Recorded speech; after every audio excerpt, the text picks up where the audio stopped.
Good evening, good evening. Hopefully everybody is okay. I got this up at the last second, unfortunately. We've had some people staying with us, so we've been kind of preoccupied with people in town. So I do apologize. It's been a last minute put this together. As you probably can see, I didn't get the show posted till just before. Sales-wise, we'll probably talk mostly about today. We'll hit some questions if anybody has any. I know it's early. I know it's been a nice day outside, so might not be a lot of people on as we are live, but we will go from here. Regina, how are you doing? Good evening to you. Chosen Goods Reseller, welcome. Hey, Charles Lowe in the house. I got Duncan, too, from Australia. When I say cat in my title for stamps, it means catalog. It does not mean the crazy item specs. Say topic is cat's meow. Yeah, when you put cat, it's usually your catalog number, or like if you're doing stamps, like Scott's price guide number. That's usually what it is. It depends on the site. There's 3 sites to sell stamps on, and I've used them all. There's Del Camps is the first one. That's like, I don't know the country that's from. I can't think. Maybe it's French. Then there's HIP, which is a platform that I actually have some links that will get you 3 free months. HIP Stamps, HIP Stamp, just hipstamp.com. And then eBay, of course. You can even sell them technically on Amazon. And there's probably a few other sites you can sell them on too. But there's 3 that are worth your time, in my opinion. Jeff Loftus, how are you doing? Good evening, too. Retro Brand CT, welcome. I would imagine that's Connecticut. Mr. Hot Wheels, how are you doing? Good to see you in.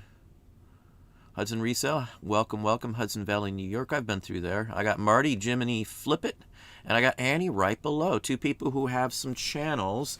I checked on both of you guys. I saw that Marty didn't have any new ones up in a little while. You need to put some videos up there, Marty. I know you got one that got a hit on there, too, I saw. Annie's got a lot of good videos, too. She really does well on the historical stuff, too. She goes into a lot of good detail, honestly. But I bought all these Queen Vic covers for Q4, listing them already, and they are already sold. Sales have been through the roof. Stamps are hot right now. Yesterday, we've been listing a lot of stuff. I start to get ready already. I want to swamp it this year. I want to have as much stuff. I want to double what I have up now by the end of this year is what I would hope. That's my honest goal, just to put it out there. We've been putting a lot of extra time, and I don't do much extra these days, and I'm happy about that because I can look at my bank deposits. That's, I guess, the biggest thing, I guess, at this point.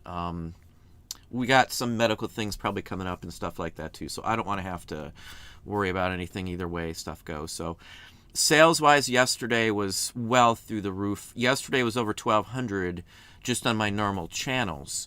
One person bought 9 individual cards for $800 plus shipping, and they were cheapo. I don't have much into them, and I have other ones of the same line too. They were Hires Root Beer cards. I could have got some more money on them, but we were going back and forth. We waited actually and talked about, the wife and I, about whether we should take it or not. They were just listed, but I've had them before, and I remember what they sold for last time. I still got them in my book written down, and a couple of them I didn't want to have up on eBay. I didn't realize that we set stuff up months in advance sometimes, and some of them were items that I wouldn't have put up with if I had to look back through them. So anyway, we just took $800 on them, and besides the other stuff we sold. HIP yesterday, I sold 45 just on HIP.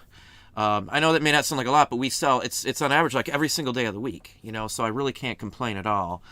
Again, there's some links. It's affiliate link. I could get a small commission if you do sign up and transfer in, but I use the site. I've been on that site for, I think it's 1 year and 6 months as of now, and our sales have more than doubled since the very beginning. They're in the triple or quadruple since we've been first signed up for it. That's true. We've now able to import. We're at just under 18,000 listings on that platform. So, and I know those folks who have tried Bonanza and all the other sites out there for at least vintage. I know Macari, or however it's pronounced. I know I always pronounce it wrong. I've got earwig on that, the pronunciation, I guess. But anyway, for certain things, there's just no real big, huge other market. I found that HIP actually works. I sell more on HIP in the vintage paper like that than I would on Amazon. So it's pretty good. I'm not saying I don't sell on Amazon. certain items sell fairly well on there because they're centered in on a very specific little tiny, not little tiny, I shouldn't say little tiny, but they're centered in on certain items. So if you're looking for certain items, you go to one site, Hip Stamp or Hip Postcard, you're going to see a bunch of, stuff you're looking for. And there's a large number of millions of items on their site. It's been growing lately a lot. So I'm happy with the results I've had from there, regardless of any links or anything else like that. I've used it. I have no intent to do anything else other than put more items on it. So just FYI. Yeah, you need to do some more there, Marty. Queen Vic 2, that's Queen Victoria. Annie does some stuff on Victorian stuff too. She's got a few real nice ones on it. Well, more than a few, but I like Victorian items. So for me, anything Victorian in general. If you don't know, Victorian era is named after Queen Victoria. That's why it's called that. Edwardian, King Edward. I mean, that's literally why they're called those names, if you didn't know that. Anything tied to that can have a draw, just because if you put Victorian in the title of things that are Victorian, you're going to do a little better. You'll get more views on it without a doubt, as opposed to missing it and maybe not putting it in the right category. I guess that's the gist on that. That's one of those terms that I try to put in there quite often. Victorian trade cards is a perfect example. There were British versions, obviously, for those who didn't know. Raphael Tuck did most of them, the better ones, and as well as probably another 20 or 30 British printers. Retrohead, what a coincidence. I have been listing Christmas for the last 2 days. Never too early for me. It's already Q3. Christmas is for some people out there, let's put this out there, for some people out there, for businesses in general, Christmas can be like 75% of your revenue for the entire year. So in 3 months, you're making 75% of your revenue. So if you blow it, you don't have enough up, you're not going to have a good fourth quarter. Like when stores run out, let's give you an example that everybody should know. Talking Elmo. I think everybody remembers the Talking Elmo craze. They didn't order enough. When Christmas comes, and we do this, we buy in advance, a year and 3 months, a year and 4 months in advance prior to the Christmas. So I'm buying before one Christmas has even come to us for the Christmas after that. So those are the ways you got to do things to get the best rates, to get a signed deal, to have products made in time, and all this other stuff. So you can't lose out on these things. A big company will buy, like Talking Elmo, for an example, or Dancing Elmo. I think it was Talking Elmo.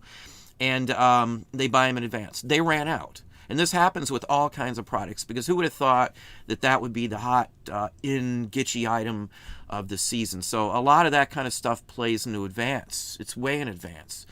And I can give you tons of different examples of stuff like that happening. And if you get the right item or something like that, you could make twice what you would normally make if you were doing wholesale, and you happen to get the right hot item.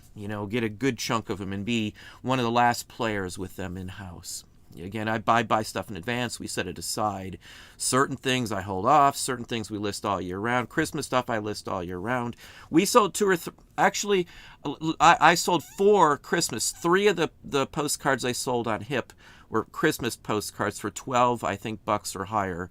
And then I sold a couple Christmas on eBay as well on one of our stores. Christmas stuff sells all year round. Halloween stuff right now, if you're not getting your Halloween stuff taken care of or grabbing anything you can, it's really hot right now.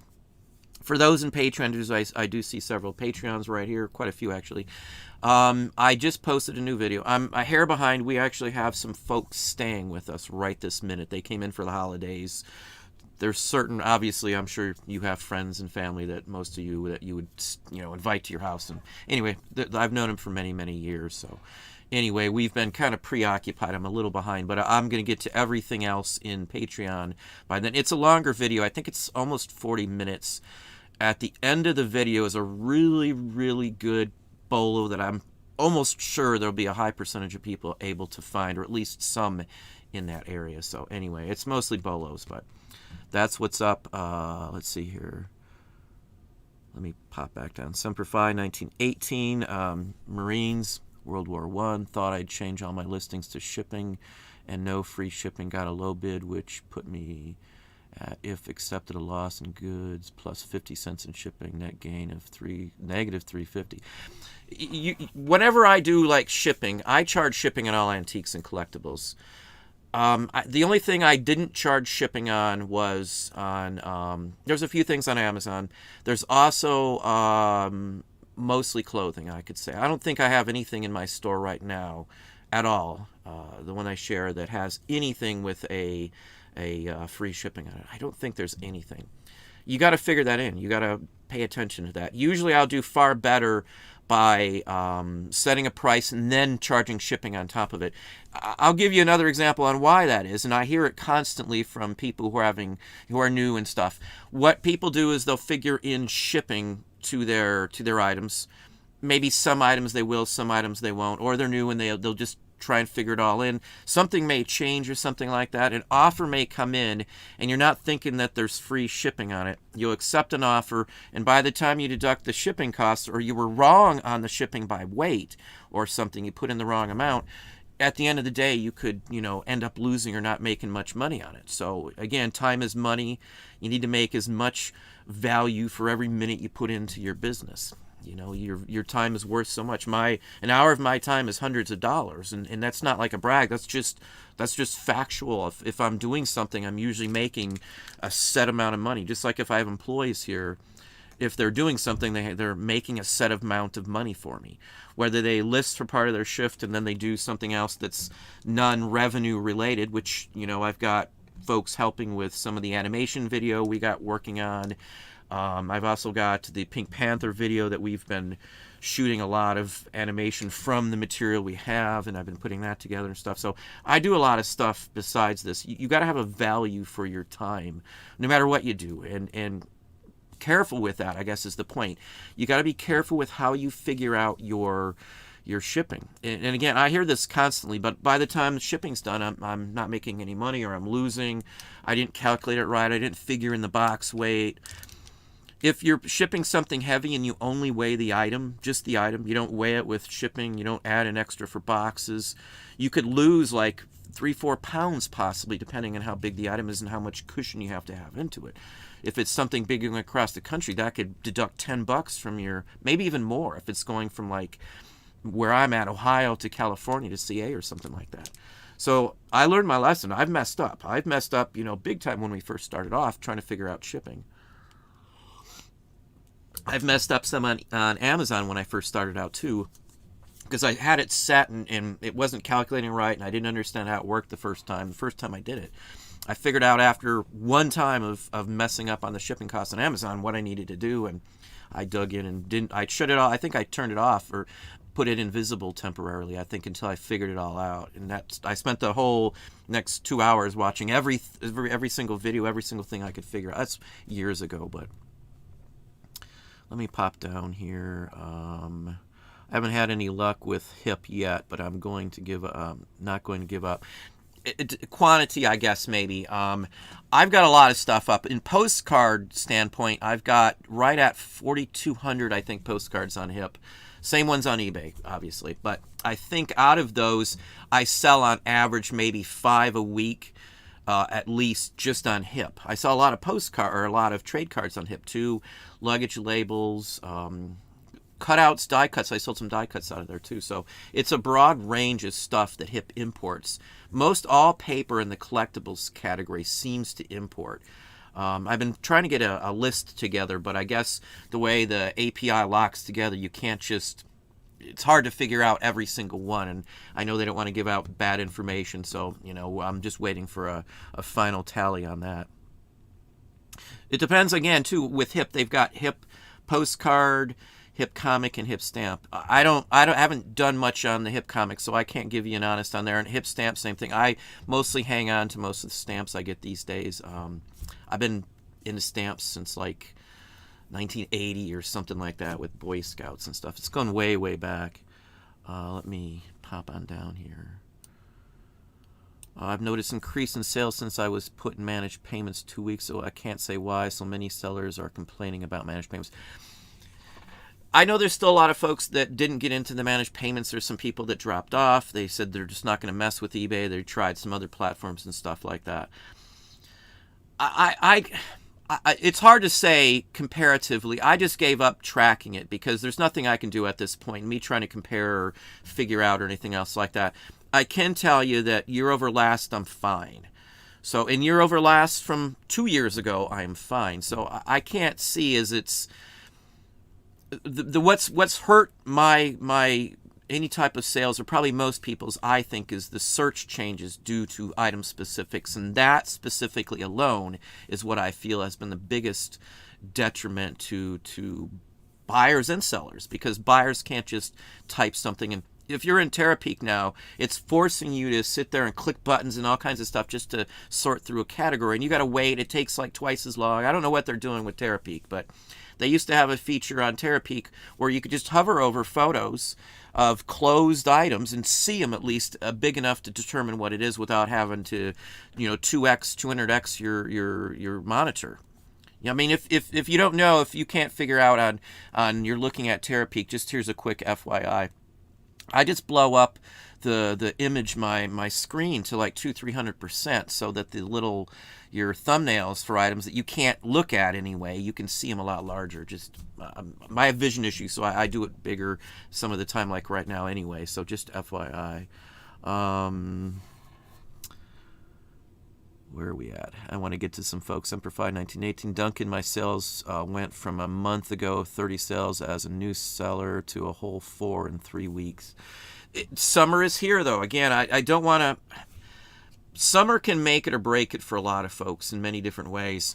Depending on quantity up, I would say, is a big thing for a lot of people who are just starting off.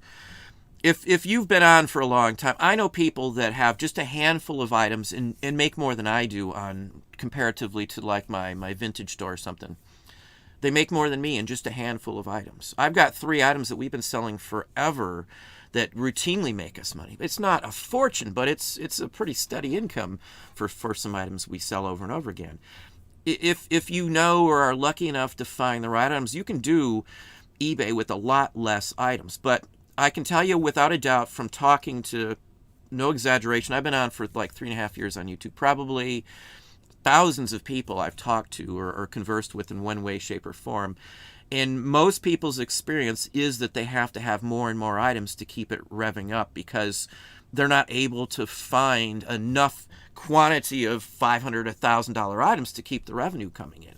That's just the way it is. You can only source what you can find, and up to your skill level, you'll eventually get better. Everybody will. But that's the draw that I see, is the majority of people need to have quantity. I'm not trying to push people to quantity, but even other resellers, people show me a screenshot or say, hey, check this video. I don't get to see many videos of anybody as much anymore, and they'll be talking about other YouTubers who have started off and talking about smaller quantity, and they only got this up, but now they've got huge, taken up all their house and garage with quantity. Clothing sellers have went up in quantity as well too. So, either you're going to have the greatest sourcing locations in the world where you can do a massive, 6-digit income. We've been 6 digits for a very long time, so I can't really complain. But you can't usually do it with just 300-400 items up.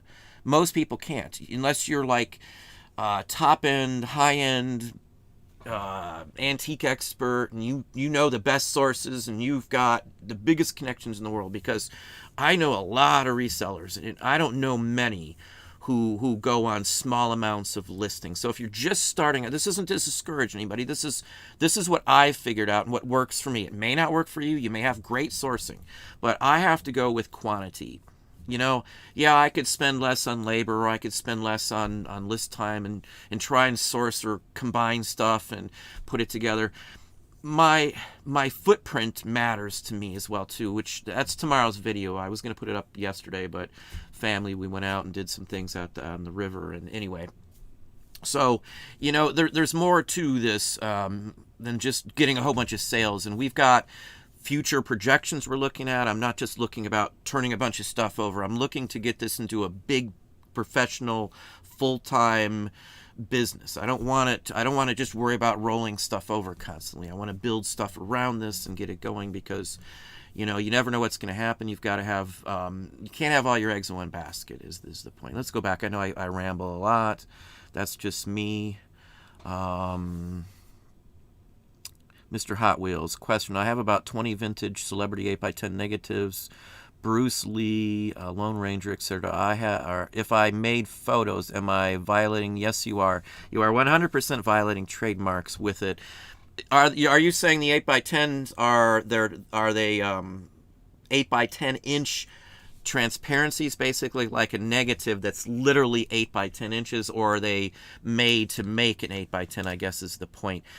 Technically, you can't do anything with any of those. You'd have to know who took the photos, and then they'd have to have been deceased, I think, for like 80 years, basically. And you'd have to be able to prove that. If it's somebody famous, the chances that they have Lone Ranger's, I'm sure, owned by some modern day entity still. I'm sure it is, because you got the Johnny Depp movie. There's stuff going around with stuff like that. Bruce Lee, his estate owns it. I know that one because, again, I've looked into estate issues. We had a run-in with Richard Pryor's estate on several platforms, and we don't sell any Richard Pryor stuff at all. I don't care at all. And we were legally allowed to sell it. They didn't have the rights, but you can't fight it. You're risking it if you do anything. And I know part of the video on Patreon today, part of that longer video I just put up, goes into a little of this kind of topic here because it was just brought up to me, the same thing. My dog's down here. So I don't mess with that. I only mess with public domain images to the best of my ability. If I put a commercial or something on, most everything I put up, wherever it is public domain. I don't mess with anything. I don't mess with stuff prior to or newer than 25. I think it's 25. I've got it written down. When I don't mess with any of that stuff. There's dates when stuff's safe. There's dates and certain things that were produced or made before a certain point. Edison's films, all of Thomas Edison's films, I think every single one is in public domain. He has hundreds of them. Massive collection of movies from Thomas Edison's. One of the biggest film producers back in the day. Most people forget about him, but anyway. I'm heavy into vintage stuff like that. I love the old movies. I love the old... It ties into Americana and stuff that I sell. It's part of the reason I put those videos at the end. For those who never watched the end of the video, my videos, there's at the end of every single one, other than my live ones, there's always some clips or something, commercials, advertising stuff that I sell, basically. Old toys, old collectible advertisements, and promotional items and stuff like that. It's nostalgic for me, too, for those who wonder. I remember most of those commercials. There's a Legs pantyhose commercial with a song in it, which I've probably used more than any other. I love the song. I'm sure gentlemen prefer Legs, or maybe it's a Hanes commercial. Anyway, it doesn't matter. Hopefully that answers that. Kerbelic, I'm an artist and sell decent on eBay. I list 50 new works daily and auction 15 paintings daily. What would you do in my category? It depends on the type of artwork you are producing. There are sites for alternative art that you can get some pretty decent sales on, above and beyond what you would on eBay, only because it's more specialized for that type of material. Now, I may do a video on it. I'm not going to get into specifics because I don't want to be recommending. It depends on the type of art you are doing specifically. Etsy is okay too. And Homemade by Amazon is another possibility for many people out there too. So just FYI. I think they're still accepting people. I haven't messed much with that with all the other stuff we got going on. eBay is pretty good. Again, it depends on what you're doing. I've done ACEO cards. I do artwork postcards and stuff where I'll do the illustration. I'll have a certain percentage printed, and then from there I'll sell them individually. I haven't lost on a single one of those I've ever done, ever. I've always made money, and I've always at least 4, 5, 6, 7, 8, 9, 10x. Even when I haven't done well on a run, I've still made that percentage of profit on them. You get a following on some things, and it sounds like you may have that. I do artwork behind the scenes. I have I guess you'd say nom de plume with, I've got a couple DBAs I use. I don't sign everything in my personal name. I do artwork for other people occasionally. I started off that way. I actually used to do Christmas cards, and I did them in German for a couple local churches around here. And I did those year after year for quite some time. I did the artwork, I did the translations and stuff like that back in the day. I'm probably pretty rusty in my German these days, but I did take 4 years of it. My family spoke it around the house when I was a kid. My grandparents, that is, not my parents. Hey Gail, how are you doing? Good evening too. Thought I saw several sellers still complaining of low sales. One had 500 junk items listed and no sales. You have to research your items and make sure they're in demand. Now, that is true to the most extent. In demand, though, to me, can be 1 or 2 people out there in the world that may be looking for it. Again, let's go back to the basics on listing ideas here, because everybody kind of addresses how I list. And I know I'm not like every other seller out there. I do everything differently than a lot of people. I know what I do works for other people because I can give you honest, strong examples of stores that have been able to grow by doing similar things. And I'm not trying to say I'm the greatest at anything. That's not the point. You can do it many different ways. But again, the volume, hang on just a second there. The volume for me is the biggest aspect. A lot of people, though, don't think that I'm researching all the stuff I put up. They're just thinking you got to put a whole bunch of stuff up to get somewhere. And I don't put anything up that I don't think is going to be worth listing. I have people make, well, why are you looking up $5 or $10 items or whatever the case may be? If I don't know what they're worth, I look them up. And if they're only $2 or $3 items, I'm spending a few moments looking up something that's not worth it. I list $10 items, $9.99 items. But, I get criticized, well, why are you listing such low dollar items? How the heck are you going to make any money? Well, the same folks who are criticizing me for doing that are able to list maybe 6 items in an hour that maybe get them $30 a pop. I can list 45 in an hour that'll get me bare bones minimum $9.99 or higher for the same amount. So I'm able to list more dollar for dollar wise than most other people that are listing more expensive items. Yeah, they may sell a certain percentage of those. I know what my percentage is if I list so many items in a day. If I list 200 items, I think we yesterday listed like 275 in items. We sold 6 or 7% of those yesterday. Average is at least 3 to 5% any given day. So you know you're going to get some return on it. So if I figure out that as a return value on it, immediately I usually pay for my shift for whoever's working. I'll pay for the time, make a profit, and pay for the items. And then from there, those items will continue to sell day after day. All the more primo items. Next day, I could sell 6 or 7% again, at least 3 to 5 the second day if I list close to 300 items. That's the way it goes. So 15, 20 items is minimum possibly for listing 300 or more items in a given day. I've looked up all those items. If I haven't looked them up, I already know what to put on them. If you've looked at the paper items that I sell, like I have for 25 plus years, I know what they go for. I don't have to look up most of those sorts of items. People say, well, I don't get that for those items. I can only tell you what I get for them. I do good keywords. I do zoom-ins. I do scans these days of all of our paper items, so I don't take a photograph of them. The time to scan paper like I do, I can scan like, it's 100 a minute or so. It's a huge amount you can scan. And if you set the DPI down to like 75 DPI, they're going through the scanner quicker than you can drop them in there. It's a duplex scanner. It does both sides. If I'm doing objects, I've limited what we mostly sell to items I can list quick. It's the only thing that matters when you've got employees to get the quantity, the value up online. People are missing that aspect of it. If you're a one-person show, you're going to have to get to a point where you can maybe get higher dollar value items. You've got to look up everything when you're first starting off if you don't know the value. There's no shortcut to just throwing stuff up on eBay. If you list a bunch of stuff that's not worth anything, and Duncan's got a good point because I see that. Simpleton things can get stuff sold as well too. So if you've got good items and you're still having issues, one thing I can say is whenever I do store reviews, and I think there's a message in there right now from the very last one I did, I recommend things to change in a title. I could do that to every item in your store. It would just take me a long time. But the point of it is I usually spend 30 or plus minutes on each store You can converse with me back through this is in Patreon, and if they've got questions, I help them. I can't think of a time where I haven't helped somebody sell something just because they left out a single word, put it in the wrong category.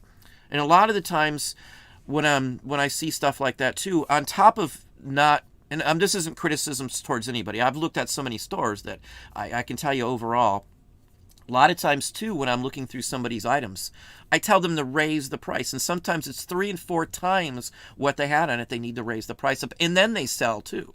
So you really have to spend the time and energy into it. As daunting as a task as it is when you're first starting off, to sit here, I went almost crazy looking at postcards when we first did this off, because I looked up every single one. And if I had 5,000 postcards here, I probably looked up every single one of those, and it was just me doing this.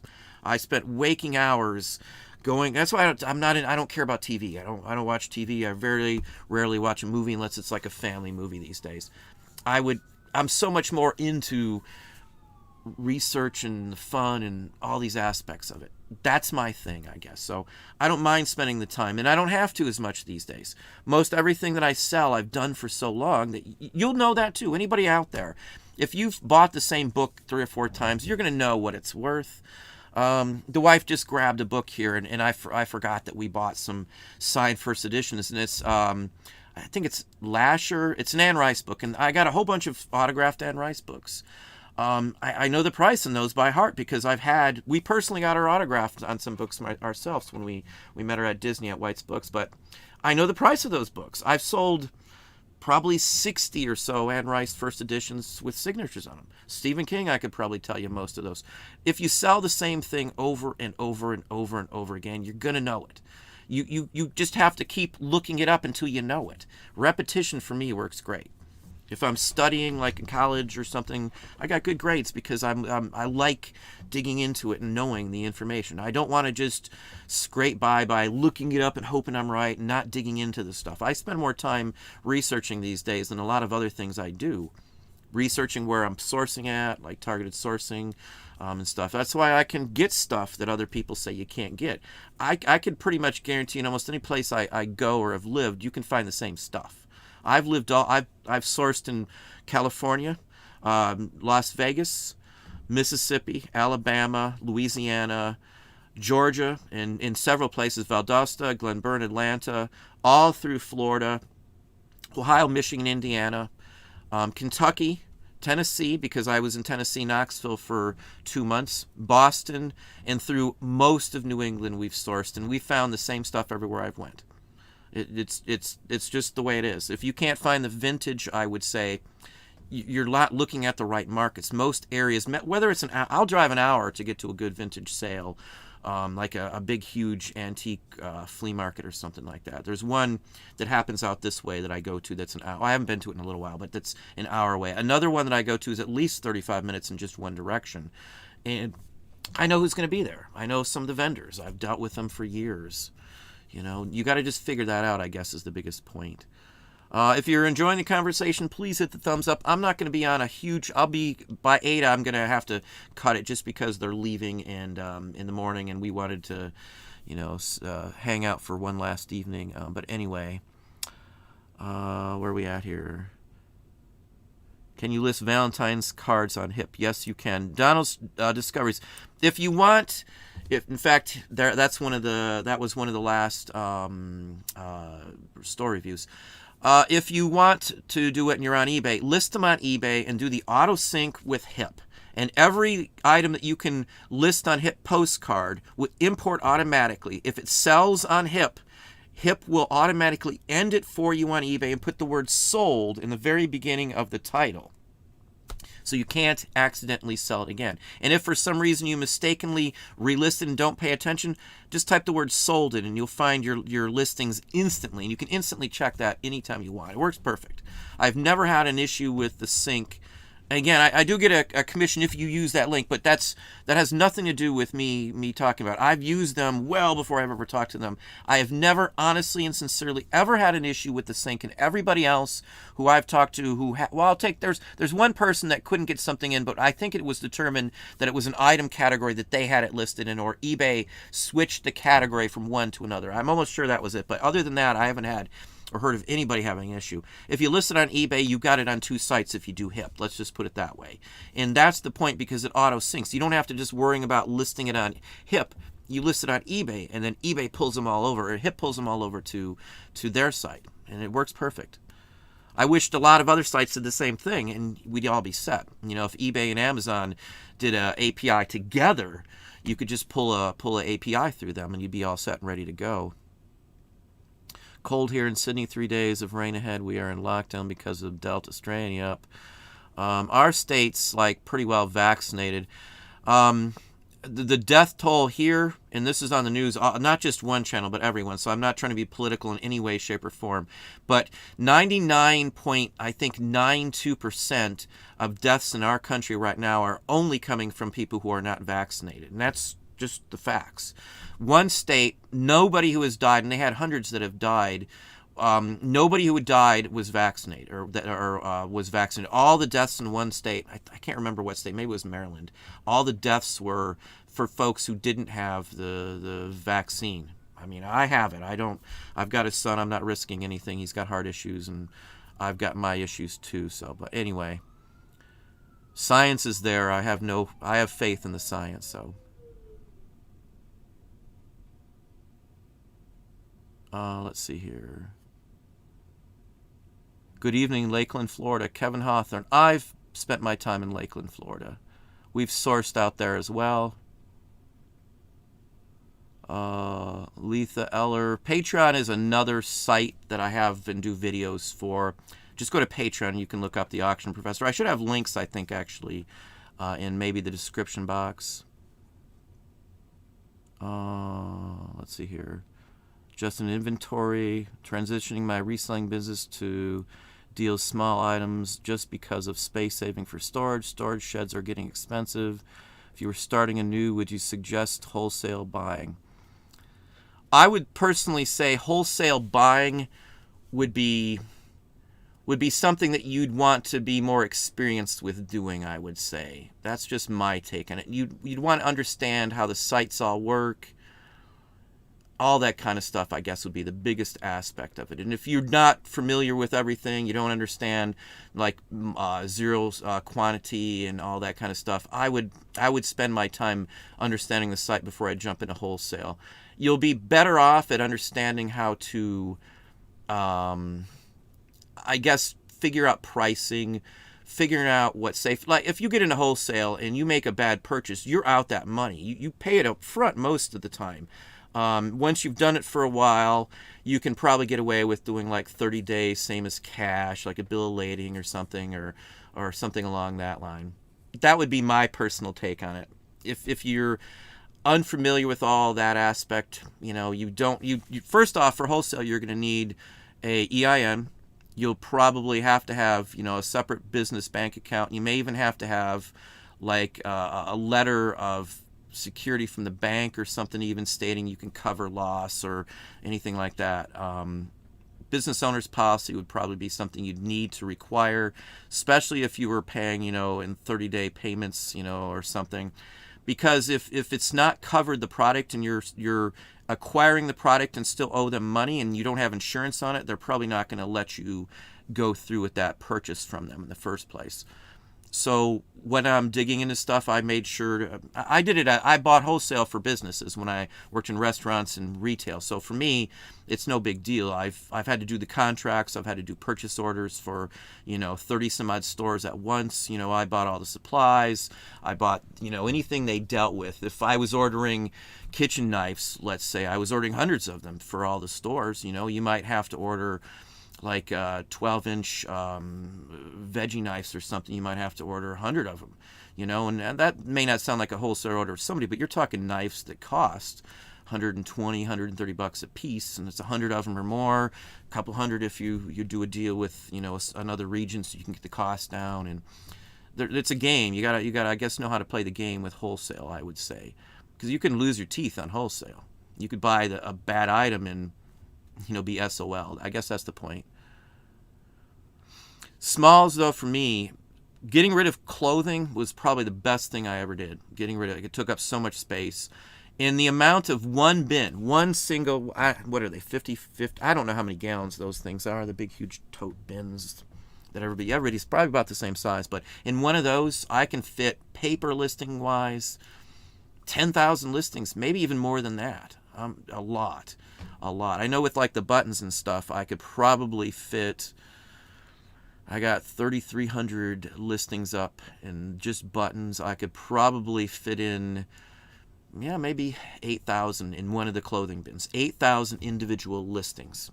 I'm sorry, the amount of quantity I can get up in an hour is what rules my business these days.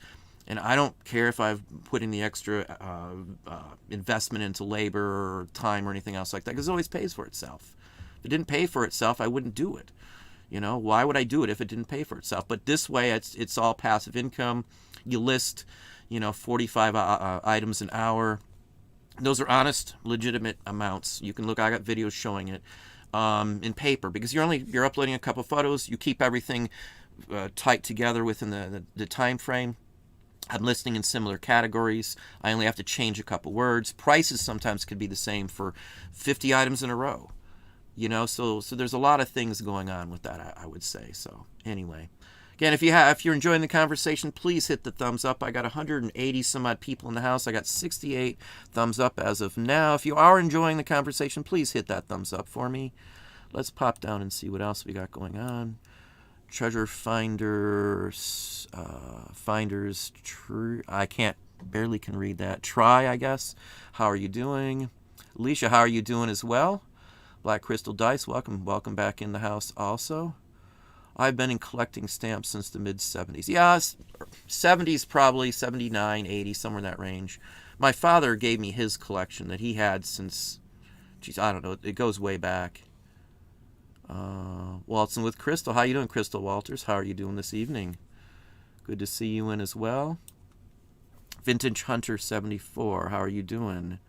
I'm looking forward to another great learning. Well, thank you. Has anybody told you your intro sounds like The Simpsons? No, haven't heard that one before. You will be the first.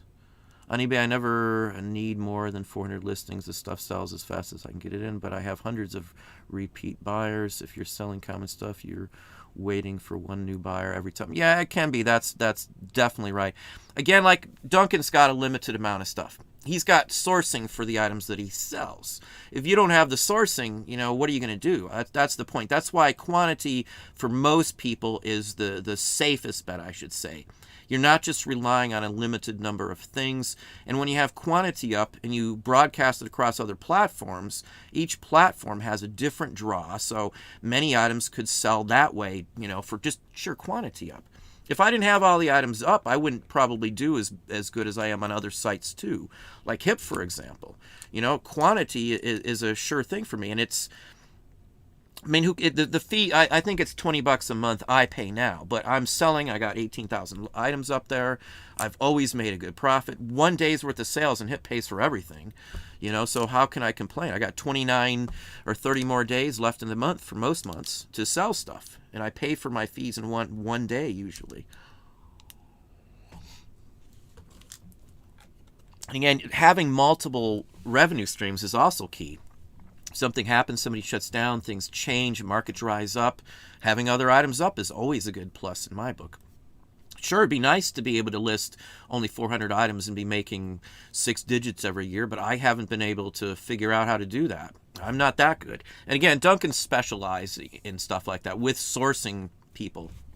My sourcing people source bulk and stuff, but it's always the same type of stuff because that's the stuff they know just like I know it. The only reason I sell a lot of what I sell is because the people that I know and buy from, that's what they get. If I couldn't get this, I'd be looking for something else. If you don't make money in one type of item, make it somewhere else. Figure out something else to sell. There's always something else around the corner in my mind that'll sell. If I can't sell one thing, I switch over. And I've pretty much dumped coins on eBay I don't do coins on eBay. I might throw some more up. I don't know. But I've got a ton of coins. I'm not doing them on eBay. I'm doing them other places. Adult material, Black Americana, the same basic principle. Again, I only do vintage of anything, and I only do historical items, so I don't, no offense to anything or anything else like that. Certain items I won't sell regardless of anything whatsoever, anything nasty, offensive, anything like that. I'm just very, very cautious. But anyway, historical items is one thing. Yeah, quantity, again, it depends on your sourcing abilities. You know, I'm a pretty darn good sourcer, but I can't. Let's put it this way: I don't want to fight to be the first one in line for every single estate sale or auction or anything else around here. It's I don't like the atmosphere. Everybody's like cutthroat out there these days, and they'll grab stuff from right in front of you, and it's almost to the point where they push somebody down or cut you off in the car to get things around here, it seems. And I don't float well with that mental. I'm not greedy. You know, if you've watched my haul videos where I'm out in public or something, or at some of the flea market videos that I have, I leave stuff on the table. I'm not greedy at all. I am seriously 100% not greedy. I've got more than enough to list. I don't need to buy everything out there. I could care less about everything out there. I think I bought some maps, and I think I got dozens of people from that one single video saying, "Why didn't you buy them all? What are you, stupid? Are you crazy?" I buy what I like because I can afford to do that. I like what I buy. I like the antique collectible aspect of it, and I don't have to have everything. You know, that's just me. I'm not greedy. I think there's enough to go around. I wouldn't put out videos if I thought otherwise, you know. If everybody was you know, not as greedy, things would be a little better in all aspects. Like the folks who show up the night before a sale trying to sneak in and buy the stuff. Around here, there were people doing that.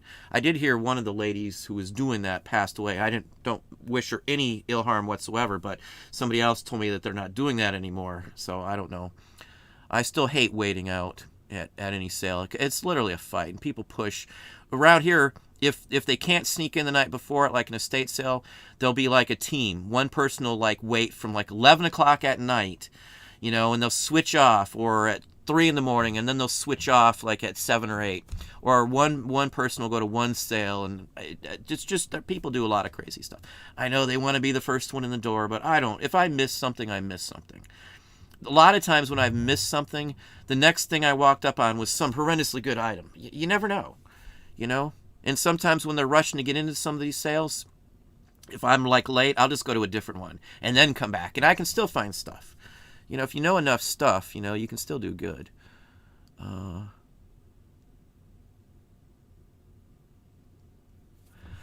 Yeah, Crystal, we've got people in town, and occasionally I do get to get out. It was kind of unplanned, but there's some folks I haven't seen in a very long time, and it's somebody I talk to online, so, you know, hence it's nice to hang out with somebody once in a while. It's been a good year plus with the pandemic that we haven't really been out or done a whole bunch anyway, and I did discuss Patreon. There is a link, as I said, down in the description box. There should be as well. That should take you straight to my Patreon page, and I'm sure it's on my About Me page here on YouTube as well. I have a World War II decal postcard. Ever see one? Are you talking about the postcard as a picture of the decal, like CBs or something along that line on the front, or a decal from like a squadron or something? I probably have a couple right here. I got some CBs right now. It has a CB's decal logo on the top of it. It's not a decal, but it looks just like the decal. If you're saying that somebody stuck a decal on a postcard, that was probably done by a soldier. I see that occasionally too. It's not worth anything extra because of that. It ruins the postcard value itself if it's been mounted on. Again, I don't know what you got, but those are my two suggestions. Retro band CT. Hey, Rose Smith, how are you doing? Eric Dietz, good hunting for treasures this weekend for my eBay store.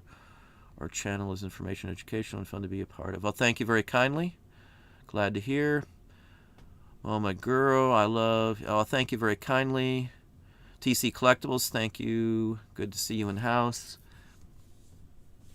Yeah, a lot of people like the old ads, but people think, why am I doing that? I love the old ads. I like if I could do a nostalgia and talk about the pricing and stuff, I love talking about it. I love looking at it. I love the old movies and commercials and stuff. We've got hundreds and hundreds of 16 and 8mm films here that we go through and stuff. I buy them constantly. I love vintage everything. Let's see here. Let me slide down. Mr. Hot Wheels. These negatives are actually 8x10, so I'm guessing I'm keeping them. I don't want to... You can sell the negatives. You can sell the negatives fully 100% without any problem whatsoever, but you cannot make copies of them. If it's 8.5, if it's... Is it a negative or is it a positive? I guess that would be another question. Sometimes when they're 8x10s, they're actually transparencies, which look like an actual printed picture. That would be a positive transparency, basically, if that's what it is. Let's see here. Hey, Carlene, how are you doing? Good to see you in as well. Yep, see, Annie's got that too. Are they negatives or positive? Usually when they're that big, they are not negatives, usually. Now, I have some negatives that are 8x10s. A couple, I've got a set from the Red Cross from like World War I, and it shows a Red Cross station. That's just all that they are, these big blow-ups of it. And it's a Red Cross station. They've got Red Cross uniforms in the window, all displayed for, I guess it was a training station or something, and they gave out Red Cross services there too, but they're all 8x10 negatives. There are some, but most of what I see that are 8x10 are usually transparencies, positives. Selling Christmas. Yes, Christmas is always popular. Always, always, always. I'm going to end it off here in a few more minutes. I know it's shorter than usual, but I do, as I said, have some folks in town. Let's see here. I have some 50s and 60s photography. I haven't been able to sell. Police plus government authority, both in office and on vacation with family. How do I address it? It depends on the images themselves, I guess. I would have to see them. It's hard to tell just by a description on something like that. Imagery... A lot of the images that I get, I sell individually, the good ones, and then everything else is usually dumped in a bulk. Same with what I do with postcards. I'll pick out all the good ones. Anything less than say $9.99, and just I leave them. I don't pull them out. I usually don't even put them in a lot. I just sell them off as a lot of 1,000 postcards, and that's how I sell them off. Bulks of photos. Like on eBay, you'll see people 500 random snapshots and stuff like that. That's what they do when they don't sell individually. If they are like, I think you said police, government, police images like a police officer on a bike from like 1950, like a motorcycle, police officer bike, something like that will sell. You can sell it on its own.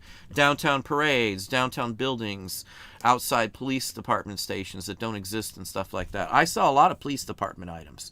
No badges anymore because I don't want to have any risk or worry about tracking down a notice claiming whether the badges were obsolete or not. But the buttons and stuff I sell all the time, police buttons and stuff, constantly. They're very good sellers, honestly.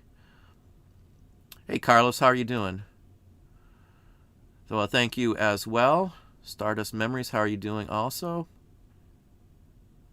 How do you know what is public domain and what is not? Well, there are some sites, but overall, there's you just type in public domain online, and you should get a basic explanation on it. It has to be older than a certain time frame. It has to be a certain type of thing.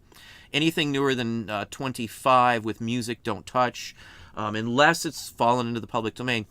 I want to say the last I heard, like 85%, or I know it's at least 80% of every single book ever published is in public domain because people didn't renew and all kinds of other things like that. I'm almost sure it's some high, crazy number like that. I've read into it very heavily. So I know people who just will scan or digitize text from books that are in public domain and turn them into ebooks and then sell the ebooks because it's passive income. You do it once and boom, boom, boom, it's always there. So, I mean, there's a lot of things you can do with public domain in general.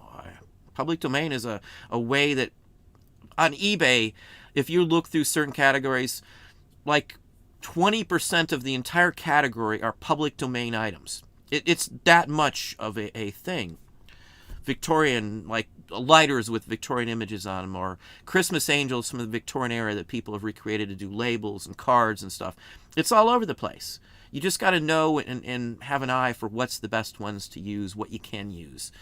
You know, I mess with Victorian items, almost everything Victorian, including postcards from 1910 or before, even newer than that, but that's a good standard, 1910 or before, all public domain. You can do whatever you want with them. Nobody owns those things anymore. They're all public domain. End of story. You know, so I don't. There's certain things that I do. I've used images from other places. I've used art creations from other things that have been long since deceased, and I've used them for my own productions of things. You know, so you know that's about what I would say on that. Just got to be careful with it. Etsy, it's rampant. So are like all the t-shirt sites that will print t-shirts for you. The majority of those have just rampant copyright infringements on them. I've bought shirts that turned out to be, you know, copyright rip-offs and stuff like that. One was the diabetes, however it's pronounced, that Wilford Brimley shirt I bought for my son. I'm sure somebody knows what I'm talking about. I eat apple pie every day, and, you know, the Wilford Brimley song. Anyway, hopefully that answers that. Let me just answer one more question. We'll probably end it at there. Semper Fi 19. Thanks for the boost and assurance that I'll eventually see sales pick up with quantity, which takes time to build up. I definitely am not short on items, just need to catch up on listings. If I need more sales, all I do is list more items. And that's no joke, no lie. The wife was doing some other stuff, other parts of her business. She listed a bunch. And in 2 days, what she listed, we sold over $1,200 in what she just listed in the last 2 days. No lie. That's honest numbers. Those Hires root beer cards were 800 of that right there. So we sold 400 more extra new stuff that was just listed in the last 2 days. You know, if I want more revenue, I list more things. And I am in no way, shape, or form short on inventory. I could probably list, if it was just the family and I didn't have employees, I could list for years and years and years and years and years and years. And again, it's all paid for, so I'm not just sitting on inventory, because I'll sell part of whatever I get to get my money back right away. I never have money invested into what's sitting in here unless I intentionally am fine with that. Probably 90% or better of everything I got is paid for, probably 95%. There are some things like some prints and things like that I buy certain things because I like them. Might work. If I end up putting them on a wall sometime, not. If I sell them, who cares? It's stuff like that though. Anyway, it's just it depends on your business, what you want to do with this. You're going to come to either conclusion you can get a whole bunch of good stuff, or you can't, and you're going to have to go for the quantity. And then if you're going to have to go for the quantity, you're going to have to figure out from there one more next step. Do I go for stuff that takes up a whole bunch of space, or do I go for stuff that takes up a little bit of space? I've went through that route. So I figured out I can't get, you know, minimal quantity and still get the revenue that I am. I can't do it. It's impossible around here. You can't buy clothing. The thrift stores are awful. I've got to rely on my sourcing avenues. I do get sourcing stuff from, you know, even from California occasions. I do got some connections here and there, but that's what you're going to have to rely on. And if you can't get it, you can't get it. You'll have to go to quantity. And as I said, from quantity, you have to figure out what to do with space once you go to quantity. Those are the two biggest things you're going to have to accomplish and beating which way to go, whether it's quantity or not, and then space. Me giving up clothing allowed me to flood this with tons of tiny things that can get me, you know, as much, if not more, almost any day of the week than I was getting for the clothing, which took 5 to a dozen photos for expensive clothing. I had to measure everything, even if it was a size. I had to dress a mannequin body to take good pictures. So I had to make sure lighting's right. I had to make sure big background, tripod. Then I have to upload all those photos all the time to type in all the extra information. It takes a lot longer for me to examine clothing to make sure. I'm sure everybody who's done clothing has looked through it at the store and said, oh, this nice piece. You get home and you notice there's like a hole in the armpit or something like that. And it's ruining the value of it. I don't have those issues with what I sell. I don't ever have to worry about all the headache. And with clothing, and again, I'm not saying clothing's bad. Don't get me wrong. For me, I can't get the high dollar stuff around here. I would have to fight in line. I'd have to be at every estate sale that had expensive stuff at it. I'd have to be hitting every. It would eat up my time. It just wasn't practical, and there wasn't enough of it out there for me to do, even if I could do it. So I went with what works for me, and I eliminated it down to the barest essentials that allow me, again, to get as much value per hour up as I can.